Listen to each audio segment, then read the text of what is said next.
સો આપણા બધા જના જીવનમાં ડૉક્ટરનો એક બહુ મહત્વનો ફાળો હોય છે. ત્યારે આજે ડૉક્ટર્સ ડે નિમિત્તે આપણી સાથે છે ડૉક્ટર સોનલ શાહ, કે જે ગાયનેકોલોજીસ્ટ એન્ડ આઈવીએફ સ્પેશિયાલિસ્ટ છે અને છેલ્લા 25 વર્ષોથી પ્રભુકૃપા હોસ્પિટલમાં સેવા આપી રહ્યા છે. So how are you ma'am? Oh absolutely fine.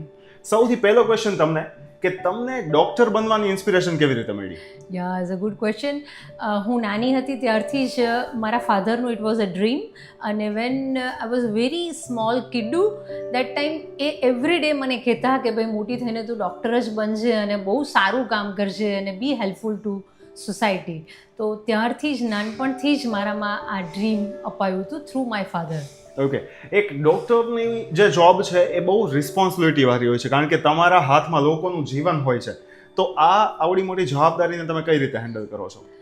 Actually ડૉક્ટરનો curriculum જ એટલો સરસ છે કે તમે એ જે ભણવાની અને ડૉક્ટરની ડિગ્રી મેળવવાની જે જર્ની છે ને, એમાં જ તમને 99% સિન્સિયરિટી અપાઈ જાય છે અને સમહાઉ સ્લોલી તમારા બ્લડમાં એ વણાઈ જાય છે કે સમહાઉ તમારા ઘરે તમારા બાળકો બીમાર છે કે તમારા વડીલો બીમાર છે, તમને સૌથી પહેલાં તમારું પેશન્ટ જ યાદ આવશે. તો કે સ્લોલી એ તમે ડૉક્ટર બનવાની જર્ની પૂરી કરો છો, ત્યાં જ તમે રિસ્પોન્સિબલ થઈ જાઓ છો. યસ. તો આ ડૉક્ટર બનવાની જર્નીમાં એક ડૉક્ટરની પર્સનલ લાઈફ અને ફેમિલી લાઈફ કેવી હોય છે, અને એના જીવનમાં કોઈ ડે ઓફ હોય છે કે નહીં? Good question. એકચ્યુઅલી અમારા જેવા જે ઇમરજન્સી બ્રાન્ચવાળા છે એ લોકોને પરફેક્ટલી ડે ઓફ જેવું નથી હોતું, પણ ઓવર અ પીરિયડ બહુ સરસ આપણે મેનેજ કરી શકતા હોઈએ છીએ કે ભાઈ તમે ઘરે છો તો કે complete attention to the family and family members, અને વર્ક પ્લેસ પર છો તો કે ઘરને કમ્પ્લીટલી ભૂલી જઈએ અને we give 100% attention to our work. તો કે બહુ સરસ રીતે આપણે બેલેન્સ કરી શકીએ છીએ. If you have a good planning, તમારો સારો માઇન્ડસેટ છે, પોઝિટિવ એટીટ્યૂડ છે, તો કે બંને જ કામ તમે 100% એફિશિયન્સીથી કરી શકો છો. ડે ઓફ એક્ઝેક્ટલી જેવું નથી હોતું, પણ જે સમય મળે છે તમે સરસ માણો, તો કે મલ્ટિપલ ડે ઓફ જેટલું તમે હાફ ડેને પણ સરસ માણી શકો છો. ઓકે, ડૉક્ટર્સ ડેનું તમારા માટે શું મહત્વ છે? ડૉક્ટર્સ ડે મીન્સ કે સોસાયટી ડૉક્ટર્સને એક રિસ્પેક્ટ આપે છે કે જે લાઈક સોસાયટી જે હજી આપણી સોસાયટી દે બિલીવ કે it is a next to God. અને ડૉક્ટર તરીકે તમને કહું તો કે ભાઈ every day when we are getting this respect, તો અમે અમારી જાતને ફરીથી વિચારીએ કે ના ભાઈ, ભૂલથી પણ કે અજાણતાથી પણ ભગવાનને એવી પ્રેયર કરીએ કે ભાઈ અમારાથી ક્યારેય કોઈ ખોટું કામ ના થાય કે ક્યારેય કોઈ ઇનજસ્ટિસ ના થાય, અને અમે અમારા લેવલ બેસ્ટ પેશન્ટને અને સોસાયટીને સારું કામ આપી શકીએ. ઓકે, જો તમે ડૉક્ટર ના હોત તો તમે શું કરતા હોત?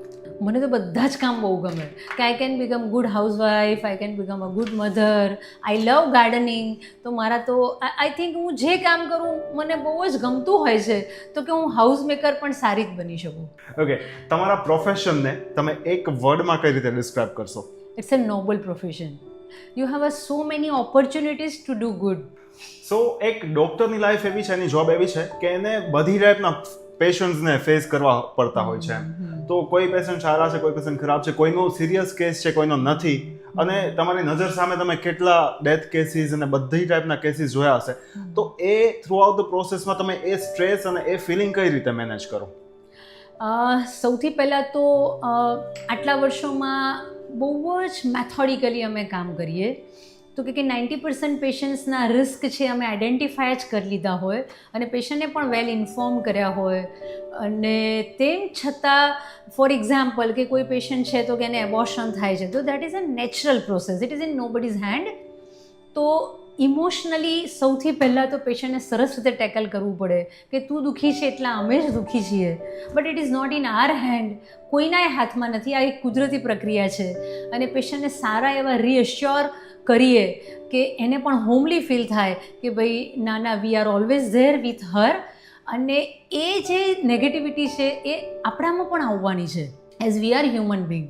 પણ for that we need to make our mind little strong by spirituality or doing some work like yoga, meditation, some regular exercise.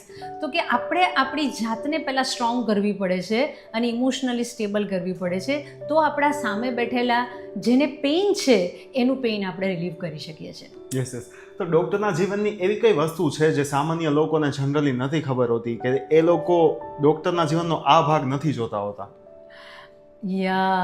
Basically ડૉક્ટરનું જુઓ તો કે સૌથી પહેલાં ભણવાની જર્ની બહુ ડિફિકલ્ટ હોય છે, કે બહુ જ લાંબુ ભણવાનું હોય છે, અને હવેની જનરેશન માટે તો બહુ મોંઘું ભણવાનું થઈ ગયું છે કે ભાઈ ગવર્મેન્ટે most of the seats are so costly. તો કે એક વસ્તુ છે, લાઈક જ્યારે અમે નાના હતા ને ભણતા હતા તો મને યાદ છે કે મારા કઝિન્સ બધા મેરેજ અટેન્ડ કરતા, અને હાર્ડલી અમે કોઈના મેરેજ અટેન્ડ કર્યા હશે. કે ભાઈ હોસ્ટેલમાં રહેતા તો કે એટલી બધી રજા ના મળે, તો કે એ તમારે સેક્રિફાઈસ કરવું પડતું હોય છે. પ્રેક્ટિસ ચાલુ કર્યા પછીથી પણ સેમ થિંગ, કે ભાઈ yesterday only we had one friend's birthday on Saturday, તો કે સેટરડે હું એ ના જઈ શકી. તો કે એ જે સેક્રિફાઈસ ડૉક્ટર કરતા હોય છે તે કદાચ સોસાયટી જોઈ પણ શકતી હોય ને ના પણ જોઈ શકતી. Those who has doctor in their family એ લોકો બહુ વેલ વર્સ છે કે ભાઈ આખી ડૉક્ટરની જર્ની છે. પણ કેવું છે કે ડૉક્ટરને એ બહુ હાર્ડ ના લાગતું હોય, કેમ કે આટલા વર્ષોમાં એનો માઇન્ડસેટ થઈ ગયો, એ જીવનમાં એ લોકો ઘડાઈ ગયા હોય કે ભાઈ હવે ના મેરેજ અટેન્ડ કર્યું તો કે એનું કંઈ દુઃખ નથી. તમે જે કામ કર્યું, જે પેશન્ટને સરસ કર્યું, પેશન્ટ જે હેપી થઈ ગયું, એનાથી તમારો મૂડ એલિવેટ થઈ ગયો. તો કે તમારે ફંક્શન અટેન્ડ કરી અને મૂડ એલિવેટ કરવાની કોઈ જરૂર નથી પડતી. એટલે લોકોનું જીવન બચાવવું, એમને હેલ્પફુલ થવું ને એમની ખુશીમાં જ ક્યાંક ને ક્યાંક એક ડૉક્ટરની ખુશી છે. Very true. હે ને? અને એમના દુઃખથી ઘણી વખત ડૉક્ટર્સ એફેક્ટ પણ થઈ જતા હોય. Sure, 100%. We are also human being. કોઈ પેશન્ટનું રિઝલ્ટ નેચરલી ખરાબ આવે છે. Like van I was there in a medical college, તો ત્યાં તો પેશન્ટ છેલ્લી ઘડીએ આવે, there are lot many complication.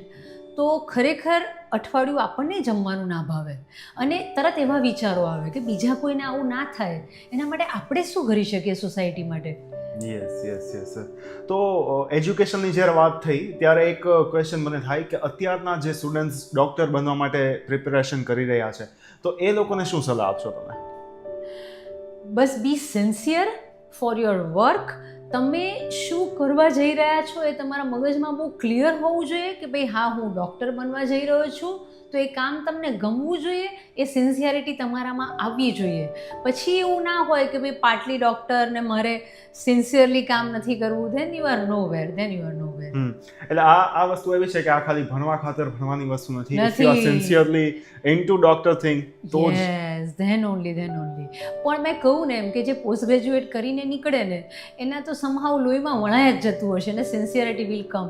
તો કે એ લોકોને બહુ ચિંતા કરવાની જરૂર નથી. ધારો કે અત્યારે યંગ ડૉક્ટર્સ છે, those who are doing MBBS, તો કે જે બહુ બચ્ચા છે, આમ દે આર હાર્ડલી 20-21 years, તો કે એ લોકોને બહુ એમ થાય કે ભાઈ we are not going to work for 10-12 hours per day.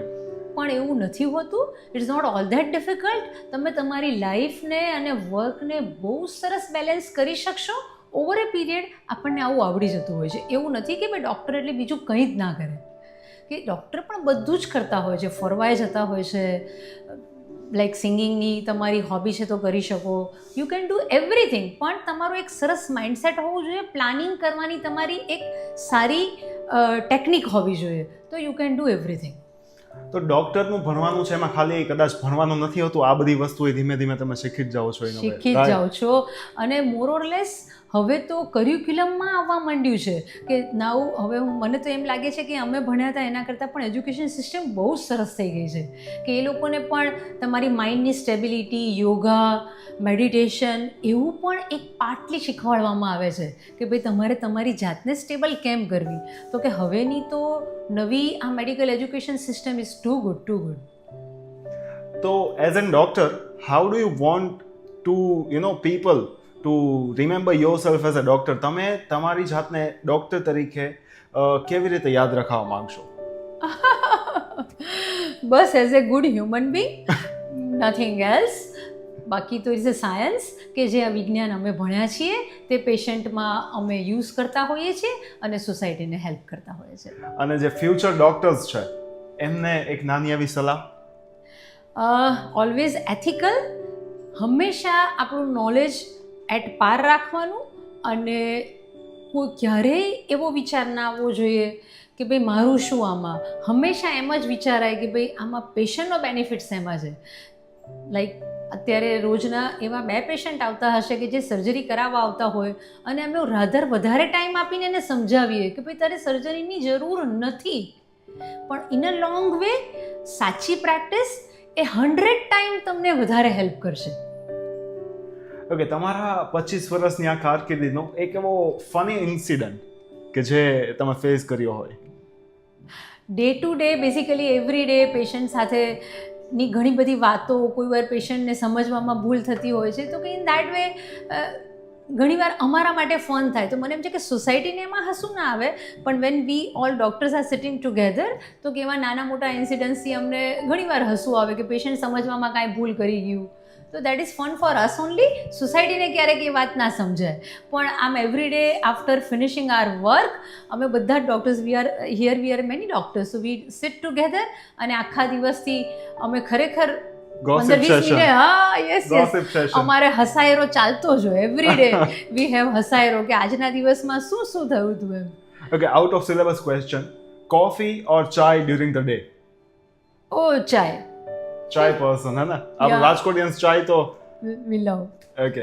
So lastly doctors day ની એક વિશ બધાને અને તમારા તરફથી નોર્મલ ઓડિયન્સને કાંઈ સલાહ એક ડોક્ટર તરીકેની? બસ બધાએ આપણા હાથમાં શું છે તો કે સારો ડાયટ અને સારી લાઈફસ્ટાઈલ. જો આ 2 વસ્તુ રાખીએ છીએ તો ઘણા બધા ડિઝીઝથી આપણે દૂર રહી શકીએ છીએ. અને માનો કે ભગવાન તેમ છતાં કંઈ ડિઝીઝ જેનેટિક આપે છે તો કે જો તમારી આ બંને વસ્તુ સારી છે તો તમે એને બહુ સારી ફાઇટ આપી શકો છો. Yes. So that's it for the doctors day. અને બધા જને સારી હેલ્થ અને હેપી લાઈફ અમારા તરફથી અમે વિશ કરીએ છીએ. Wishing all of you a very happy doctors day. Thank you. Thank you.